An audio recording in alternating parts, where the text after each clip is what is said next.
Hi everyone, Jack here. Before the episode starts, I just want to take a moment to thank some of our patrons for making all of this possible. And before I do that, I want to let everyone know that our Patreon tiers and pricing will be changing just a little bit in the near future. So if it has been unaffordable to you in the past, it might be a little more affordable to you now. So just keep an eye out for that. We'll make a bigger announcement about it soon. So, without further ado, thank you to Sabrina Shea, Nicola James, Mnemosyne, Alti, Morgan Patterson, Theo Hendry, Jace Pastris, Ollie Science, Jana Loney, Dylan Beauchamp, Aaron Subbo, Iris Newland, Connor Fox, and Adrian Frisbee. Your support means the world to us. And now on with the episode.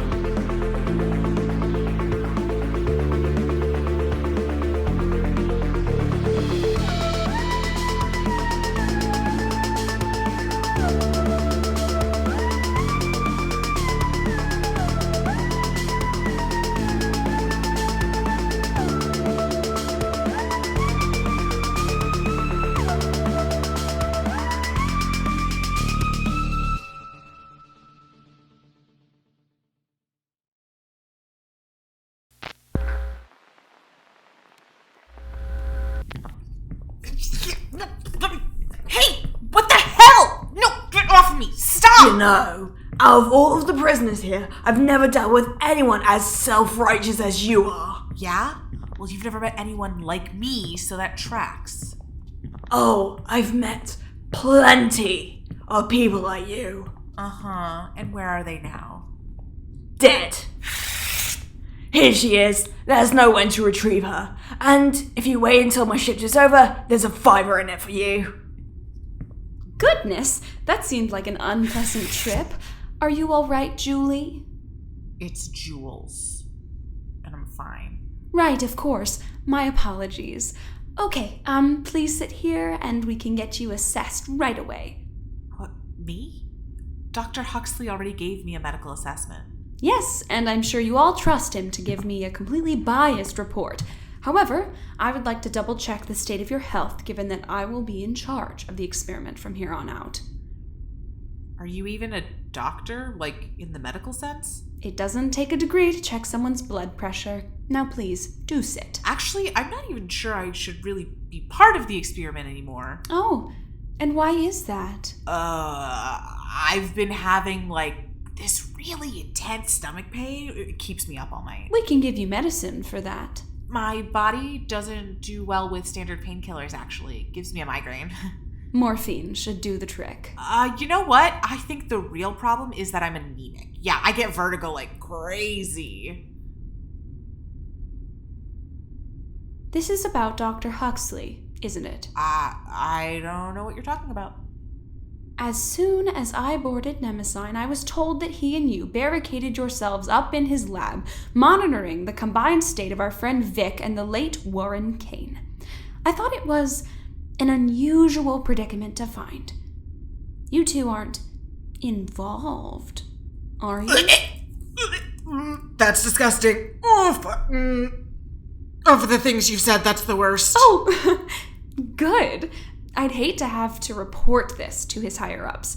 Not exactly a good thing for a scientist to get too close to his subjects, especially in a place like this. Yeah, trust me, we're not close. At all. But you know him. Mm-hmm. That doesn't exactly sound convincing. We've had our disagreements. I'm sure. Considering each of your statuses in this experiment, I can see why you would be at odds. Right. I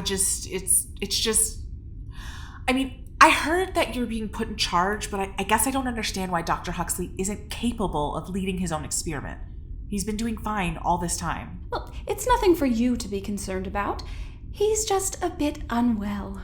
He looked fine when I saw him this morning. Jules, am I to understand that you are not willing to entrust me with this experiment? No offense, but if this whole thing is based on trust, then you are the last person I want rooting around in my brain. And why is that? Because I don't know you. And you know Huxley? I know him better than I know you. But you know why I'm here, and you can ask me any questions you may have about me, my career, my life. Can you say the same for Huxley? What do you mean? Surely you understand the role of scientists in an establishment like Mnemosyne. They experiment on us, the prisoners. Right. But why do any of them come here? How could a place like Mnemosyne convince all these brilliant minds to leave their entire planet behind in exchange for the cold vacuum of space and a bedroom the size of a janitor's closet? What do you mean? Well, let's just say this. You remember the contract you signed before you came here? Choosing to be a willing experiment participant in exchange for shorter years? Yes. The scientists here have a similar predicament. They're prisoners too? Maybe not in the same way. After all, they do enjoy more luxuries and freedoms than your lot does. However, the agreement is similar. In exchange for some unpleasant history to be forgotten, they agree to help further some research for the good of humanity. For the good of humanity. Regardless of the fact... What did Huxley do? Pardon? To be here. What did he do, to be here? Ask him. That sounds like you're just avoiding the topic. Or that I'm just trying to adhere to a certain level of professionalism that you're not used to. Honestly, I can't believe that you don't already know, considering how much you trust him. I didn't say I trust him. Well, of course not. How can you say you trust him when you know so little about him? That's exactly my point, Jules. You know me and Huxley just about as well as the other. Well, actually, you know a little more about me, considering you know what I'm here for. For Jezia. Oh, you know the company I work for, too. See, I think that we can move this experiment along with me just fine. But if it really makes you uneasy, I'd like you to know that Dr. Huxley isn't being taken off the project completely. He'll just no longer be at the helm. No. I'm sorry?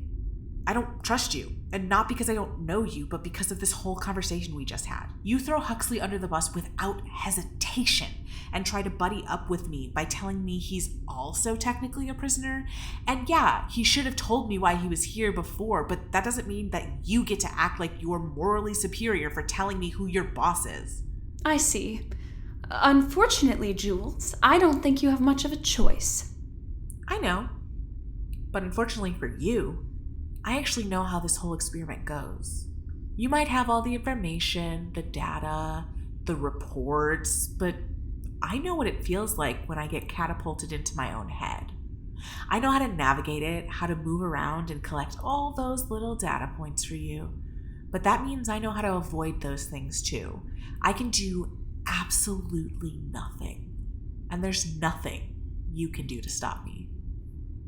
So your whole plan to end the experiment is to simply do nothing.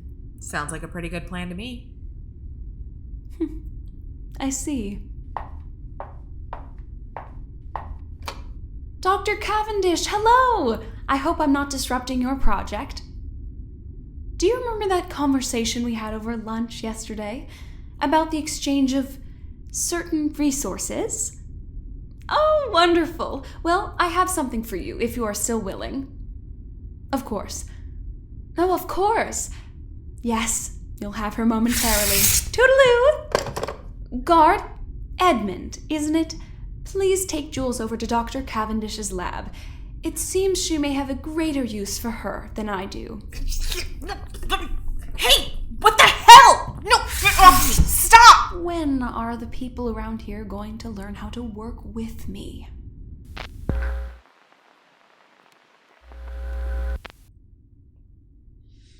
She has to know I'm in the middle of something. Now I have to get everything set up for someone new last minute. I can't stand it when people... Go with me! You must be Miss Kroeber. Yeah? Who's asked? Oh, for fuck's sake! It's my closest friend. Yeah, no. I'd like to go back to my cell now. Why isn't this opening? I have security protocols in my lab, Miss Kroeber. You can't just walk out. You need badge clearance for that, something that you do not have. Great. Now, come with me. I have much to do, and if you know what's good for you, you won't become another obstacle in my way. Oh, I do what she tells you, Jules. Millie isn't one to sugarcoat. Millie? Hugo is overly familiar. I do not have any patience for your usual nonsense, so once again, if you would like to leave this lab with the use of 2 or more of your limbs, I suggest you do as you're told. Told you. Good. Now, Hugo, as this is your friend, I trust you will give them a general idea of what to expect. I have to calibrate much of this equipment. Of course. They would do anything for you, Millie.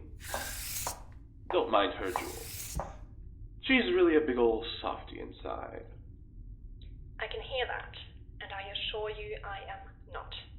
You either do as you're told, or you become scraps. If I'm being perfectly honest, I could do more with your parts than your whole, so no funny business. That's just her fancy way of saying she'll sell your organs.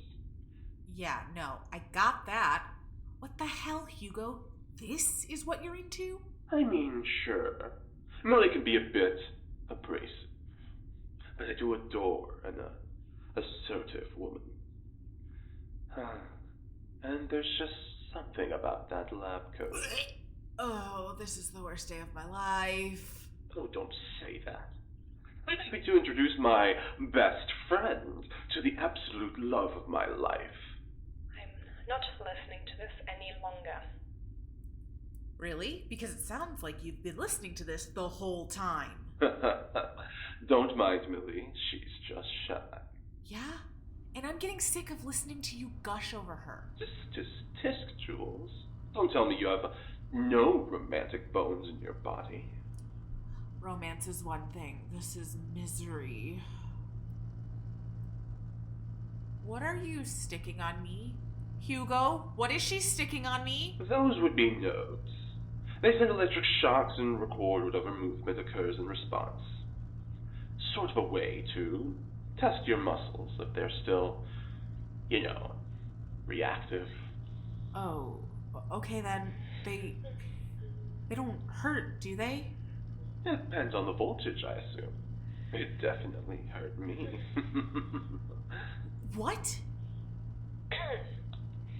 There we go. You should be all settled in. Oh, were you talking? You weren't going to start some nonsense of appealing to my heart or conscience, were you? No. Good. I have neither heart nor conscience, and I've always hated dramatic speeches. Now, please stay still while this machine sends electric charges through your body. Should this one be on my chest? Like over my heart? And 3, 2, 1. Tickles. That hurt. A lot. Well, that can't be right. That was the lowest setting here. Try not to be so sensitive. Hugo! Don't worry, Jules. I'll still be right here when you pass out. When I pass out? Heart rate is rising, as expected. Jules, do tell me if you have any other symptoms. I need to be able to record what voltage sends you into seizure. Seizure? Millie here is all about pushing the human body to its limit. Not to toot my own horn, but I can survive in very extreme temperatures. Not helping, Hugo! Would it make you feel better if I told you that while her tests may be exhausting, it just means that you'll be done a lot sooner? How does that... Did I not count that one down? Well. Anything to report? I've begun to hear colors again, I think. My arm feels like it's vibrating. Oh, that's new. Right arm or left? Left. Actually, it's right. I can see from here that your right pinky is shaking. So even her sense of direction is off. That's concerning. At this rate, you might not be able to survive the next shock. What? Ellie, if I may, since Jules has been a part of a whole other batch of experiments already, perhaps we should, reconsider how quickly we're escalating things. Normally I would not hesitate to send you back to your cell for being so disruptive, but in this case you may be correct. It's concerning how high her stress levels seem to be for such a low-impact test. You call this low impact, motherfucker? 3, 2, 1. Down the voltage 1 moment. You know, Jules, I enjoy the time we spend together as friends. Think of this as a bonding activity.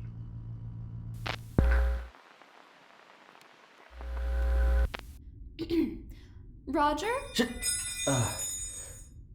Yeah? You've spent a great deal of time dissecting that contraption over there. Been working on practically non-stop since we got here. For which I am very appreciative. After all that time, I'm sure you have an idea of what changes Dr. Kane made to the original blueprints to allow for his little stunt. I mean, it's been hard to decipher. Between his notes and all the pressure to get it operational again. Of course. But you have an idea?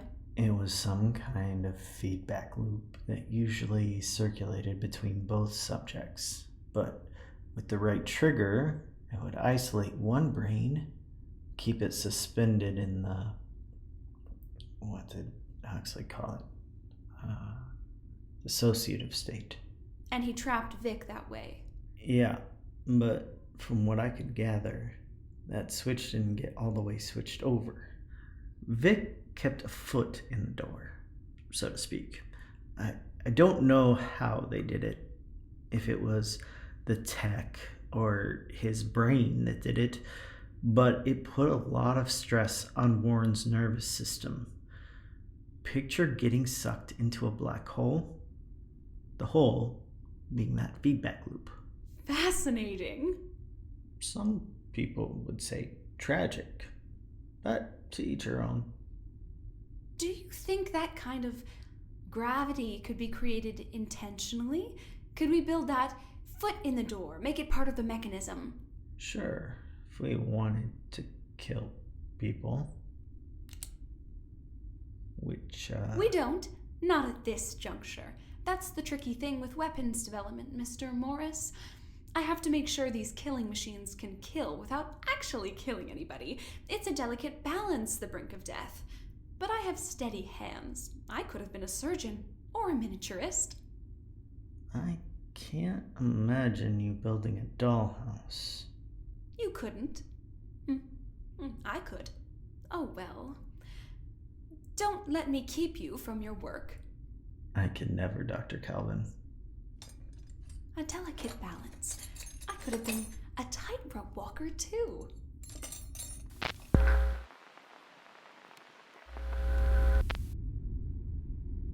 I cannot believe what a supervillain she is.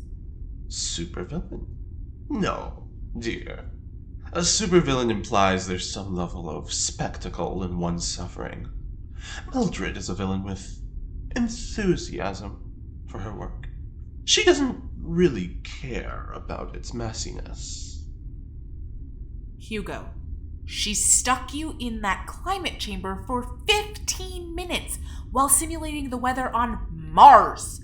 How are you still alive, actually? I told you, I'm able to survive brief moments in extreme temperatures. She lowered the oxygen in there, Hugo. That was a bit unpleasant. And it didn't exactly further her research. I think she's just frustrated with all the changes Lucy has been making around here. So she took it out on us? Jules, I'm surprised this is such a shock to you. No pun intended. Ow! He said no pun intended. That's actually for letting her do whatever she wants to me. Jules, dear, how long do you think Millie's test subjects last in her lab? A week? 2 weeks? No one survives beyond a month. And it's not just because all of her experiments are dangerous.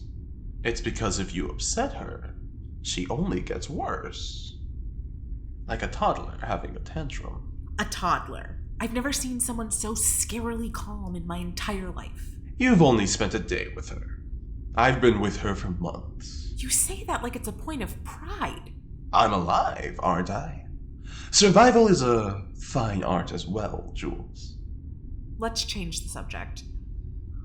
We're going to need to work around the surveillance once an evacuation starts. That's so loud. No one else is here. The guards are posted outside the cell blocks, which is weirdly lax.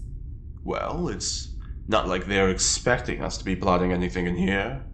We're in Death Row's extraterrestrial location. I'm aware. Still don't understand why they're being so strict in some areas and so lazy in others. It's security theater. They only care about providing the people they work for with the illusion of safety. And with Dr. Calvin running the show around here, they've upped the performance at the expense of, well, actual security. I suppose in that regard she's a bit of an asset. Huh. Good point. I have an idea for jamming the microphones while we make our break for it. However, I would need access to the PA system. I'm sure we could figure that out. I had a few thoughts on our way back from hell. Get your notes out.